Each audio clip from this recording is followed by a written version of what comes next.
Morning student, my self Nitika Tyagi. This video for BCA 4 same maths. हमारा new topic start होगा, differential equation of second order with constant coefficient. हमने अभी जो previous में देखा था वो पढ़ा था हमने differential equation of first order and first degree. अब हम पढ़ते हैं second order and constant coefficient. पहले क्या होता है इसकी डेफिनेशन देखते हैं। The coefficient of the derivatives and the dependent variable y are constant, then it is called a linear differential equation of higher order with constant coefficient. यानी कि हमारे जो डिपेंडेंट वेरिएबल y है उसके साथ जो डेरिवेटिव हो रहा है उसका वो कोफिशिएंट कैसा होगा, उसका वो कांस्टेंट कोफिशिएंट होगा। जैसे कि हम से समझते हैं क्या है ये बातें। अ linear differential equation of nth order of the form. अगर हमारी linear differential equation nth order में दे रखी इस फॉर्म में dy/dn upon y upon xn plus dn-1 y upon dx-1, ये सब a1, ये a2 एंड सो ऑन, ये n, ये सब क्या रहेंगे इसके साथ में, ये सब कांस्टेंट है n इक्वल्स टू q। या हम इस बात कैसे भी लिख सकते हैं y की power n a1 y1 n-1 plus a2 y2 n-2 and so on equals to q। This is called the equation number 1 where a1 a2 and an so on an are all constant and q is the sum function of x is called a linear differential equation with constant coefficient। यानी कि जो आप y वाले derivatives कर रहे हैं, derivative जितनी बार आप उसका डिफरेंशियल कर रहे हैं उनके साथ में हमेशा कांस्टेंट क्या होगी, वेरिएबल्स होंगे, कांस्टेंट्स हमारे कांस्टेंट जुड़े हुए होंगे। और ये जो q है इसमें कुछ फंक्शन हमारा x के हो सकता है, तो इसे हम कहते हैं linear differential equation with constant coefficient.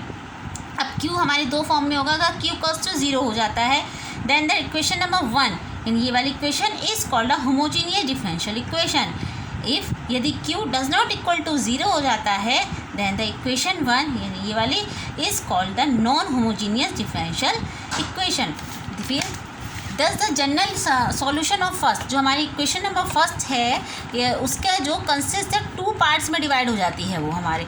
The first part that the contain an arbitrary constant is called a complementary function, जिसे हम कहते हैं CF। यानी उसके फर्स्ट पार्ट में को हम कॉम्प्लीमेंट्री फंक्शंस कहते हैं। एंड द सेकेंड पार्ट फाइस which does not involve any arbitrary constant, कोई भी आर्बिटरी कांस्टेंट उसमें इन्वॉल्व नहीं होता है, is called a particular integral, इसे कहते हैं हम PI।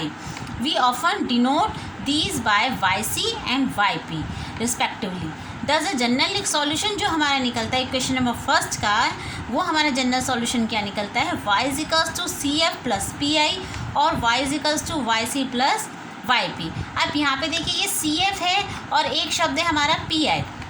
तो जो हम डिफरेंशियल ये जो निकालते हैं जो हम कर रहे हैं करेंगे तो उसमें एक तो हमें CF फाइंड करना होगा, एक PI फाइंड करना होगा। CF कब फाइंड करना होगा, देखिए हमने यहाँ पे आपको 2 बातें बताई थी अभी कि q does equals to 0 and q does not equals to 0। और q क्या है, q एक हमारा जिसमें हमारा is a sum function of x है। अगर q की वैल्यू यानी कि यहाँ पे बराबर में 0 होता है, यानी कि इस जगह 0 है हमारा, तो यानी हम CF फाइंड करेंगे, सिर्फ CF फाइंड करेंगे तब हमारा P, यानी कि अगर हम यहाँ मैं ये लिख दूँ q बराबर अगर मेरा 0 है तो y इजिकल्स जो मेरा जनरल सॉल्यूशन है वो सिर्फ y बराबर CF होगा, यानी PI हमें फाइंड नहीं करना। लेकिन अगर मेरा q does not equal to 0 है तो मुझे y इजिकल्स टू CF भी फाइंड करना है, यानी कि कॉम्प्लीमेंट्री फंक्शन एंड PI, जिसे हम शॉर्ट फॉर्म में PI बोल देते हैं, जिसका है पर्टिकुलर इंटीग्रल। अब इसको CF और PI को निकालने के हमारा किस तरीके से हम CF फाइंड करते हैं, किस तरीके से हम PI फाइंड करते हैं, तो उसके लिए CF पहले हम सीखेंगे निकालना CF। तो यानी कॉम्प्लीमेंट्री फंक्शंस को निकालने के लिए सबसे पहले हमें निकालनी होती है ऑक्सिलरी इक्वेशन। अब ये ऑक्सिलरी इक्वेशंस क्या होती है वो देखिए।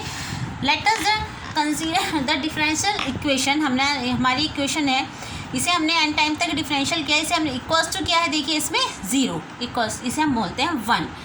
y is equals to e की पावर mx be a solution of the equation number 1, then by the actual substitution we have e की पावर ms एंड ब्रैकेट में m की power n plus a1 m की power n-1 plus a2 m की power n-1 so on an equals to 0। Hence e की पावर mx will be a solution of first if m is a root of the algebraic equation m की power n plus a1 m की power n-1 a2 m की power n-2 and so on an is equals to 0। इसे हम equation number 2 कहेंगे, यानी this is equation is called the auxiliary equation. या characteristic equation भी कहते हैं हम इसे of the given differential equation 1, इस वाली 1 जो हमारी इक्वेशन गिवन होगी उसकी हम इसे ऑक्सिलरी इक्वेशन या कैरेक्टरिस्टिक इक्वेशन कहेंगे। In order to solve 1 we write the auxiliary equation 2 and the solve if for m which gives different cases according as a roots, यानी जो हमारे m के रूट्स होंगे, जो रूट्स निकल कर आएंगे ऑक्सिलरी इक्वेशंस के, आर या तो रियल होंगे या डिस्टेंट, रियल एंड डिस्टेंट होंगे, या रियल होंगे या रिपीटेड और या कॉम्प्लेक्स होंगे।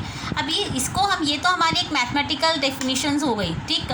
अगर हम इसे सिंपल लैंग्वेज में, सिंपल अपना समझने के लिए कहें तो हम इसे सीधा ये कह सकते हैं कि it is worthwhile to the note, इसे हम नोट के रूप में मैंने लिखा है यहाँ पे, auxiliary equation can be written down by first by replacing y by 1, y को 1 से रिप्लेस करेंगे, dy/dx को m से रिप्लेस करेंगे, d²y/dx² को m² से करेंगे, d3y/dx³ को हम m³ से करेंगे, एंड सो ऑन। जैसे मैं आपको यहाँ पे एक एग्जांपल समझा दूँ, जैसे हमारा ये लिखा है d²y/dx² प्लस के 3 dy/dx माइनस के 4y इक्वल्स टू 0, ये हमें इक्वेशन दी हुई होगी।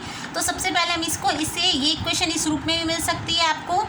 ये एक हमारी कौन सी इक्वेशन है, ये हमारी differential equation of second order with constant coefficient, constant है इसका 3 है, यहाँ पे कांस्टेंट है हमारा, ये कांस्टेंट है हमारा, ठीक। तो हम इसको ऐसे भी लिख सकते हैं d² माइनस का 3d माइनस का 4 एंड y इक्वल्स टू 0, ठीक। इसको हमने इस रूप में लिख सकते हैं। अब हमें इसको हमें किस में बनाना है, ऑक्सिलरी में बनाना है। तो ऑक्सिलरी बनाने के लिए हम इसमें क्या करेंगे,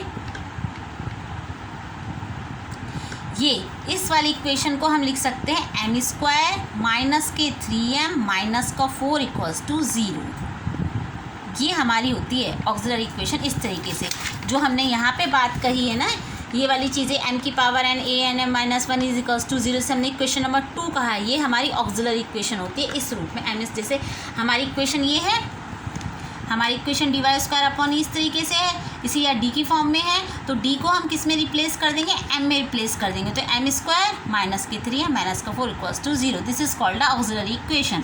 अब हमने यहाँ पे पढ़ा है कि ऑक्सिलरी इक्वेशन के, अब अगर हमारे ऑक्सिलरी इक्वेशन के हैविंग अ डिस्टिंक्ट रूट, यानी कि अलग अलग रूट्स आए निकल के, यानी कि m की वैल्यू अलग अलग निकल कर आए, तब हमारी क्या इक्वेशन बनती है, सीधा हम बताते हैं आपको फॉर्मूले।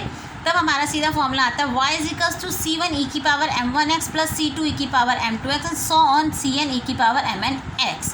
ये हमारा जनरल इक्वेशन निकल कर आएगी, जो हम एक अपने इक्वेशन नंबर फर्स्ट की जनरल इक्वेशन ये फाइंड होगी। अब हम इस बात को एक एग्जांपल से समझते, देखिए हमारे पास एक क्वेश्चन गिवन होगा ऐसे, d²y/dx² प्लस के 3 dy/dx माइनस के 4y इक्वल्स टू 0।